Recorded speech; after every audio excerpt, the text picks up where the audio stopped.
एक आलसी आदमी गांव में चोरी करके अपना पेट भरना चाहता था। गांव वालों ने उसे मारने के लिए दौड़ाया तो वह जंगल की तरफ भाग गया। तभी उसकी नज़र एक लोमड़ी पर पड़ी।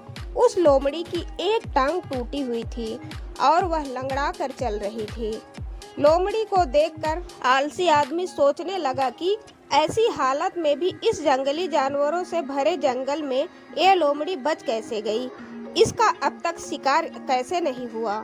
जिज्ञासा में वह एक पेड़ पर चढ़ गया और वहां पर बैठकर देखने लगा कि अब इस लोमड़ी के साथ आगे क्या होगा।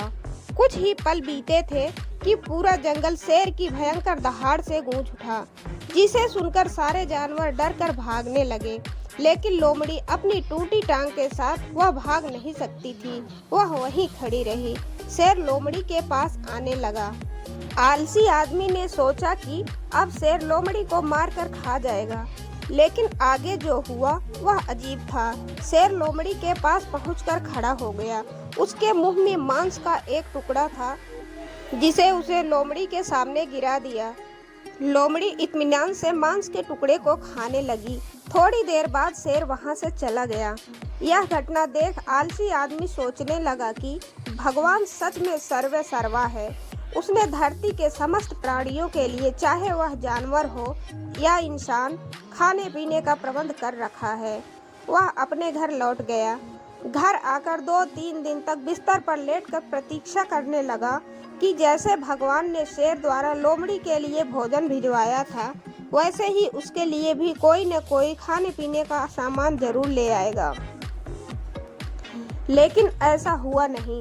भूख से उसकी हालत खराब होने लगी। आखिरकार उसे घर से बाहर निकलना ही पड़ा। घर के बाहर उसे एक पेड़ के नीचे बैठे हुए बाबा दिखाई पड़े। वह जंगल के पास गया और जंगल का सारा वृत्तांत सुनाते हुए बोला, बाबा जी, भगवान मेरे साथ ऐसा क्यों कर रहे हैं? उनके पास जानवरों के लिए भोजन का प्रबंध है, लेकिन इंसानों के लिए नहीं। बाबा जी ने उत्तर दिया, बेटा, ऐसी बात नहीं है। भगवान के पास सारे प्रबंध हैं, दूसरों की तरह तुम्हारे पास भी।